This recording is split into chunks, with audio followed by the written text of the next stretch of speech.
Hello everyone, मैं आपका दोस्त शफीम अगर आप देख रहे हैं हमारा यूट्यूब चैनल दी अकाउंट्स। दोस्तों, आज का हमारा टॉपिक आरसीएम से है। आज हम पूरा डिटेल में जानेंगे कि अगर आरसीएम हम पे लागू होता है तो अगर हम रिसिपिएंट हैं तो जीएसटी-आर 3B में ये किस तरीके से रिफ्लेक्ट होता है, इसकी लायबिलिटी का पेमेंट हमें किस तरीके से करना होता है।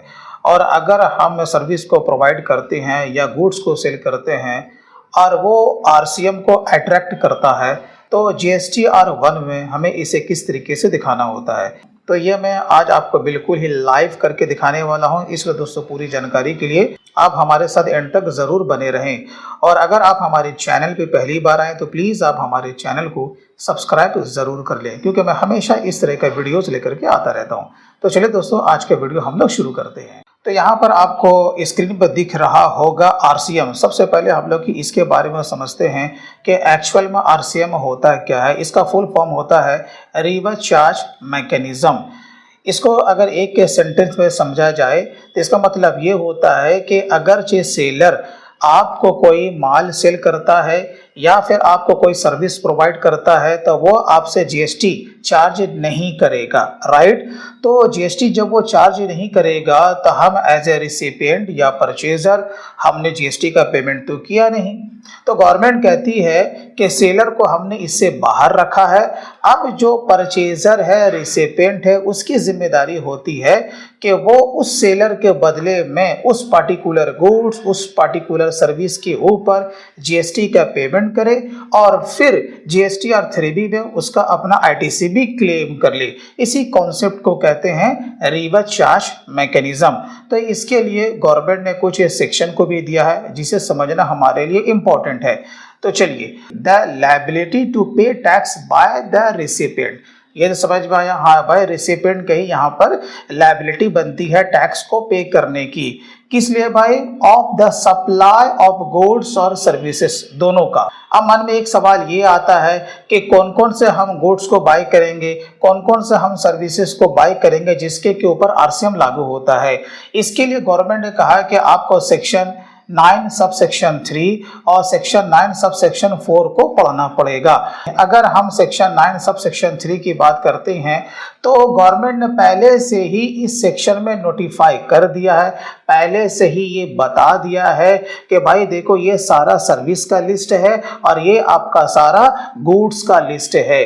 अगर आप चाहे वो रजिस्टर्ड हो चाहे वो अनरजिस्टर्ड हो, मैं सेलर की बात कर रहा हूँ, सामने वाला रजिस्टर्ड भी हो सकता है, सामने वाला अनरजिस्टर्ड भी हो सकता है। तो इस सेक्शन के मुताबिक अगर रिसिपिएंट जो कि रेगुलर प्लस कंपोजिशन दोनों है, ये बात हो रही है रजिस्टर्ड की ना, हम तो भाई रजिस्टर्ड हैं, लेकिन इस सेक्शन के मुताबिक सामने वाला जो सेलर है या सर्विस प्रोवाइडर है वो रजिस्टर्ड हो या फिर अनरजिस्टर्ड हो तो रिसिपिएंट को ही उसका जीएसटी का पेमेंट करना होगा। और गवर्नमेंट ने पहले से ही वो सर्विसेज का लिस्ट और गुड्स का लिस्ट इशू कर दिया है। ठीक है, एक बात तो समझ में आई।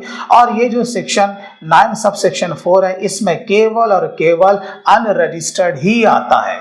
ठीक, अब सवाल यह है कि जीएसटी के पोर्टल पे हमें इसे कैसे दिखाना है और अगर हम रिसिपिएंट है तो हम कैसे इसका पेमेंट करेंगे और जीएसटी-आर 3B में हम इसे कैसे क्लेम करेंगे। तो इसे जानने के लिए हम लोग चलते हैं अपने जीएसटी के पोर्टल पे।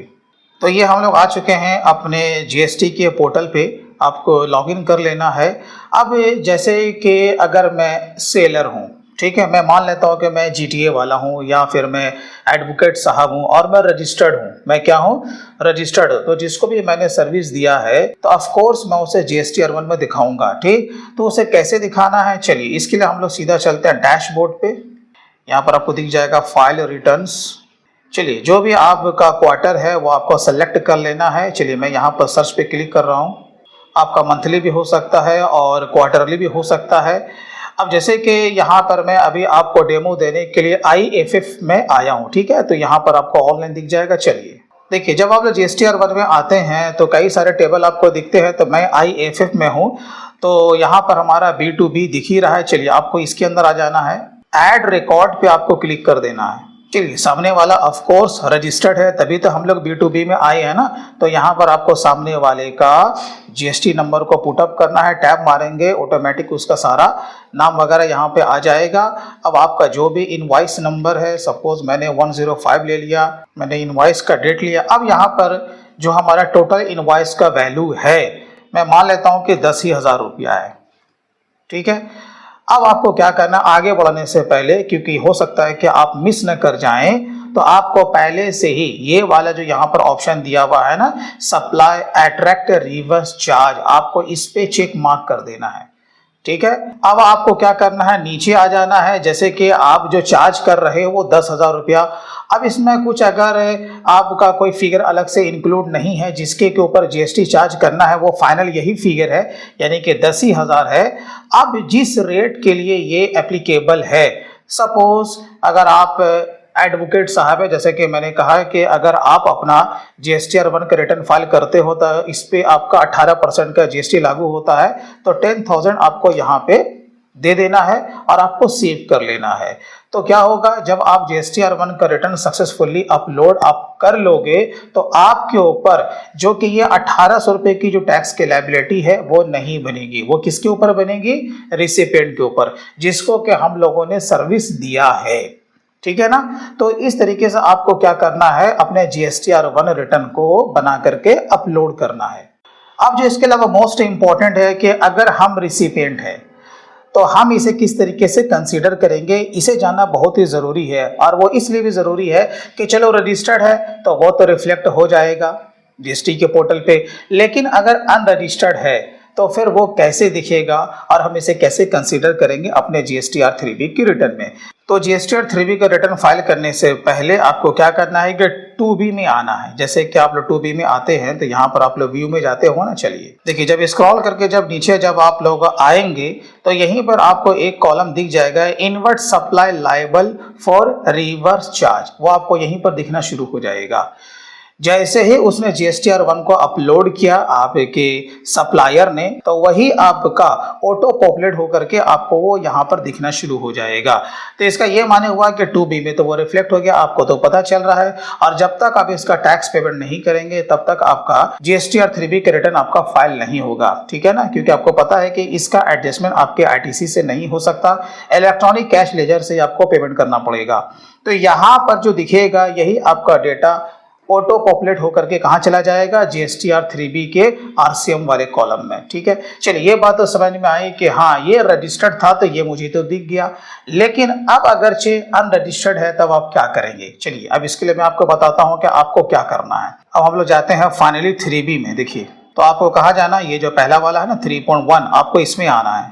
ये मेन आपका कॉलम होता है inward supply liable to reverse charge, right है। अगर आपने किसी रजिस्टर्ड से अगर इस तरह का कोई सर्विस लिया है और उसने रिटर्न में आपको दिखा दिया है तो वो ऑटो पॉपुलेट करके वो यहाँ पे दिख जाएगा कितना टैक्सेबल वैल्यू है। जैसे कि मैंने अभी दिखाया था ना 10,000 रुपया, तो वो आपको 10,000 रुपये यहाँ दिख जाता, प्लस 2B में भी आपको दिख जाता, और जो भी इसके ऊपर टैक्स की लायबिलिटी है, इंटर स्टेट वाला होता तो यहाँ होता, और अगर लोकल होता तो SGST एंड CGST वाले कॉलम में वो रिफ्लेक्ट हो जाता। तो इसी का पेमेंट आपको इलेक्ट्रॉनिक कैश लेजर से करना होता है। चलिए, अब बात हो रही थी कि अनरजिस्टर्ड की। अगर अनरजिस्टर्ड वाला है तब क्या करेंगे, क्योंकि उसके पास GST नंबर तो है नहीं। जब GST नंबर नहीं है तब वो रिटर्न कहाँ से फाइल करेगा भाई, समझने वाली बात है। तब इसके लिए आप क्या करेंगे, तो इसके लिए आपको क्या करना है, इसी वाले कॉलम में याद रखिएगा मैनुअल आपको डेटा पुटअप करना पड़ेगा अपने एंड से। जो भी टैक्सेबल वैल्यू है, सपोज 10,000 रुपया मान लो, तो 10,000 रुपये यहाँ डालोगे, और इस पर जो भी आपके टैक्स की लायबिलिटी बनती है, चाहे वो इंटर स्टेट वाला हो या फिर आपका लोकल वाला हो, जिस रेट से होगा वो आपको मैनुअल यहाँ पे फिलअप करना होगा, देन आपको कंफर्म करके इसे सेव करना होगा। जब आप ये करेंगे तो आपके ऊपर टैक्स की लायबिलिटी बन जाएगी। चलिए, जैसे आप यहाँ दिखाएंगे तो यही डेटा आपको कहाँ दिखेगा, अब मैं आपको ये भी बता देता हूँ, क्योंकि हमें क्या कर सकते हैं, सेम मंथ में सेम रिटर्न में हम इसका ITC भी क्लेम कर सकते हैं। तो वो कहां से करेंगे, चलिए हम लोग इसे जानते हैं। अब ITC क्लेम करने के लिए आपको चले आना है एलिजिबल ITC में। देखिए, यहां पे आना है, यहीं पर आपको दिख जाएगा inward supply liable to reverse charge other than 1 and 2, यानी कि ऊपर वाले को छोड़ करके। सपोज आपने 10,000 रुपये के ऊपर आरसीएम का पेमेंट किया, तो जो भी आपने पे किया है तो उसका आप क्या करेंगे, अब यहाँ पर उसे क्लेम कर लेंगे। तो पेमेंट भी कर दिया इलेक्ट्रॉनिक कैश लेजर से, और यहाँ पर आकर के 3B पे हमने उसे रिवर्स भी कर लिया।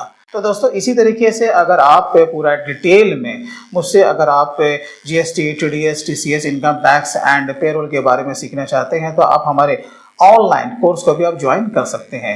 दोस्तों आपको वीडियो कैसा लगा आप कमेंट बॉक्स में ज़रूर लिखें, और आप किस तरह का किस कंटेंट के ऊपर वीडियो चाहते हैं आप ये कमेंट बॉक्स में ज़रूर लिखें। तो चलिए दोस्तों फिर मिलते हैं किसी दिन किसी और नए टॉपिक के साथ, तब तक के लिए take care and bye bye.